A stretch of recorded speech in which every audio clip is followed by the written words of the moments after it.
Thank you very much. He's 717. He's an engineer by education, a Wharton grad as well, but now he's wearing a lawmaker's coat. Senator Ted Kaufman is the man who is replacing Joe Biden, and he's here with us this morning. Good morning to you. Good morning. Glad to be here. We were talking to you, off camera. Yeah. You're a longtime advisor to Joe Biden, a close friend. So we're going to talk about your relationship in just a moment. Sure. But first, we felt like we have to get to the news of the day. Everybody's talking about this $900 billion stimulus plan. Where do you weigh in on this? Especially because, Jen mentioned you're a Wharton grad, so you're a businessman. $900 billion, too much wasteful spending? Are you okay with it? Well, first off, we got a $2 trillion problem here. Basically, the difference between what we should be producing in this country and what we are is basically $2 trillion. So it's going to take a big number to kind of get it straightened out. So $900 billion, I think most people believe, is about the right number. But, we're really early in the process now. I mean, the House passed a bill. The Senate's working on a bill. Hopefully we'll get that done this week. But then the House and Senate get together and they go to a conference, and that's where it's really going to get hammered out. That's where we're going to do this stuff. That's where we're going to get a bill that we really all can be proud of. But it's really, the size of the bill, we really need this size of bill if we're going to get the economy going. The economy's kind of locked right now. I mean, if you were running a bank, you wouldn't want to lend any money right now because you're worried. If you were an employer, would you want to hire new employees?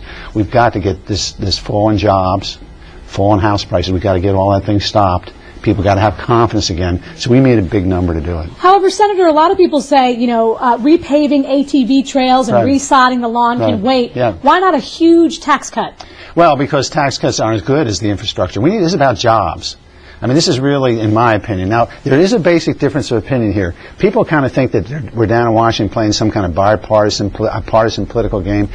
This is the fault line that separates Republicans and Democrats. Basically, most Republicans, if you tell them we have this situation, they'll say tax cuts, get things going. Most Democrats, they say this is jobs. We got to get jobs. We got to get unemployment compensation. We got to take care of the people losing their jobs. So there is a fault line here. I think we're going to end up with a bipartisan bill because I think that we got the president and the vice president who can make the deal happen. And I think people in Washington really understand this is important. I don't see as much partisan kind of play here, as much as people basically expressing their ideas. When you see the folks on the talk shows, you can tell Republicans kind of come at it one way, the Democrats come another. So we got to get the two of them together, and I think that's what we're going to do in the end. Well, Jen just mentioned, the all-terrain vehicle trails. We've got, millions of dollars for government employee cars. Where do you weigh in? We were talking with one of our reporters in D.C., and he was saying, some people say any kind of spending, whether it's for polishing, whatever, stimulates the economy. You don't agree with that? But that's just not true. I mean, what we could do, I remember when I was at Wharton, we were talking about this, and one of the professors said, you could take a helicopter, fly low over the country, and dump money out and have an effect. Right. So you would take that money out then? Oh yeah. I think what we have to do is take a hard look. Number one, the first thing has to be, is this something that is going to get jobs going, in my opinion? We got to get jobs going. We got to get people back investing in jobs. It's jobs, jobs, jobs, jobs. So anything that goes to jobs. But there's some things that generate a lot more jobs than others. So we've got to go to the ones that generate the jobs. We've got to make sure we get the ones that start early. We got to hit this thing right now. We may only get one big shot at this thing.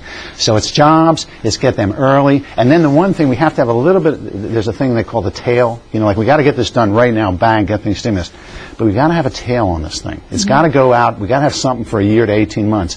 Because if this thing works after a year, the economy will be kind of, if it was a patient, it'll be up maybe out of bed, not in a coma anymore, but it's still going to be very weak. So if you just cut everything off at a year, then you might put the patient right back in bed again and sick again. So it's got to do all those things. I think we'll hammer this thing out. The Senate's going to work on it this week. I think we'll do some good work there. But as I said, the key is going to be when we get to the Congress. And there's going to have to be trade-offs between what the Republicans want and what the Democrats want. Senator, we only have a few seconds left, but listen, you're Joe Biden's best friend. Okay? Do you have a secret line to the White House? Here's the thing. If he says something, if the administration says something, and you don't go for it, are you going to be willing to look Joe Biden in the face and say, look, that's a great idea, pal, but I got to go with Wharton education and financial expertise? Jen, let me tell you something. If you know Joe Biden, one of the things he's always been is what he calls a Senate man. I worked for him for 22 years. He's down there for 36 years. I worked with him for 36 years. He's a Senate man, and by God, I'm a Senate man.